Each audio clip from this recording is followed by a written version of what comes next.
قالو کہتے ہیں بنا لی اللہ نے اولاد. کچھ لوگوں نے کہا قالو کا فاعل یہود ہیں، عیسائی ہیں، سب اس کا فاعل ہے جی، یہودی بھی، عیسائی بھی، مشرکین مکہ بھی.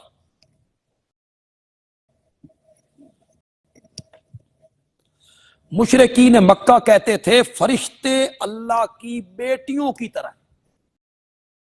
یہ فرشتوں کا مشرکین مکہ کا خیال ہے.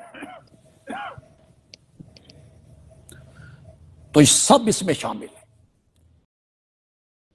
اتخذ، اتخاذ اشارہ ہو رہا ہے، حقیقی معنوں میں بیٹا نہیں کہتے تھے. بیٹے کا ہونا اور کسی کو بیٹا بنانا، اس میں زمین و آسمان کا فرق ہے. بیٹا ہونا صلبی بیٹا، نسبی بیٹا، اور کسی کو بیٹا بنا لینا. کیا مطلب؟ اس سے بیٹوں والا سلوک کرنا، اس سے بیٹوں والی محبت کرنا. اتخذا کا لفظ بتا رہا ہے کہ ان کا خیال یہ تھا کہ اللہ نے حضرت عیسیٰ کو بیٹا بنا لی ہے، حضرت عزیر کو بیٹا بنا لیا ہے، فرشتوں کو بیٹیاں، یعنی پیار وہ بیٹیوں والا کرتا ہے. کس معنی میں؟ کس معنی میں؟ جس طرح باپ کچھ اختیار بیٹوں کے حوالے کر دیتا ہے. جب بیٹے جوان ہو جائے تو وہ کہتا ہے وہ فلاں دکان پہ تو بیٹھ جا، فلاں زمینے، یہ معاملے تو سنبھال، یہ معاملے تو سنبھال. تو اللہ نے بھی کچھ اختیار ان کے حوالے کر. گردے میں پتھری ہو گئی ہے تو یہ حوالہ للہ ٹاؤن، للہ ٹاؤن چلے جاؤ. یہ اختیار اللہ نے ان کو دے دی. جوڑا چ ہوا ہو گئی ہے تے شاہ جیونے، یہ محکمہ اللہ نے ان کے سپرد کر دیا ہے بے تساں جسمہ چو ہوا کڈی کرو. اولاد نہیں ہوتی سلطان باہو چلے جاؤ. یہ محکمہ اللہ نے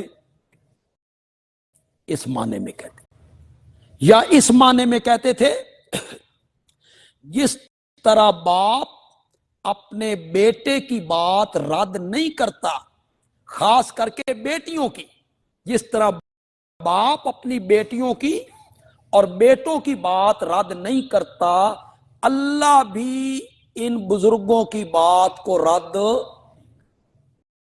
ہماری سنتا نہیں، اور ان کی اس معنی میں اولاد کہتے تھے.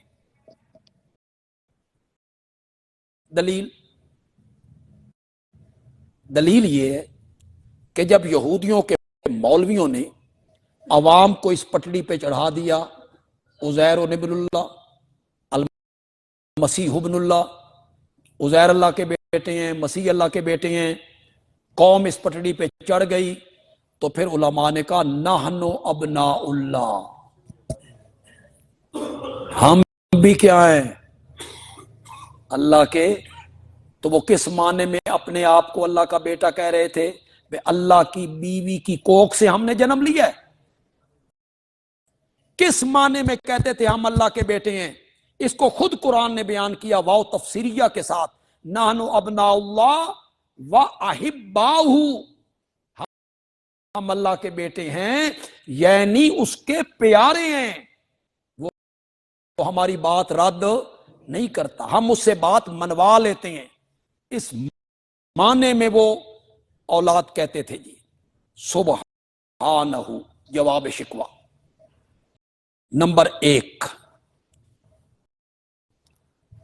اس کی ذات پاک ہے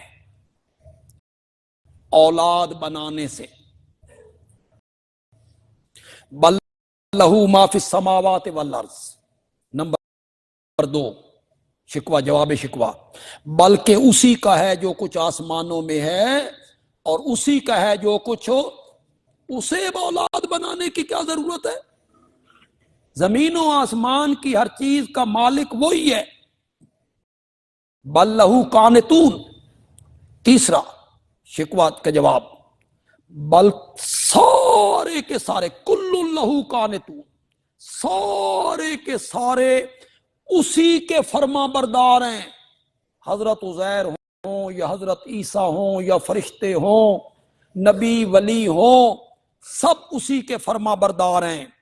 بدیع السماوات والارض، جواب شکوہ نمبر 4، نئے سرے سے بنانے والا ہے آسمانوں کو اور زمین کو۔ بدیع ابداع، اسی سے بدعت نکلی ہے، بدعت نیا کام، تو بدیع السماوات کا میں نے نئے سرے سے اس کا پہلے کوئی نقشہ نہیں، نمونہ نہیں، یہ مطلب ہے بنانے والا آسمان و زمین کو۔ وَإِذَا قَضَىٰ أَمْرًا، جواب شکوہ نمبر 5، جب وہ فیصلہ کرتا ہے کسی کام کا، فَإِنَّمَا يَقُولُ لَهُ كُن، تو وہ اس سے کہتا ہے ہو جا، فَيَكُونُ، وہ چیز ہو جاتی۔ اسے کیا ضرورت ہے اولاد بنانے کی، اسے کیا ضرورت ہے بیٹے بیٹیاں بنانے کی؟ اللہ کو یہ کہنا نہیں پڑتا، یہ ہمیں سمجھانے کے لیے کہا گیا ہے، ورنہ اللہ ارادہ کرتے ہیں اور چیز ہو جاتی۔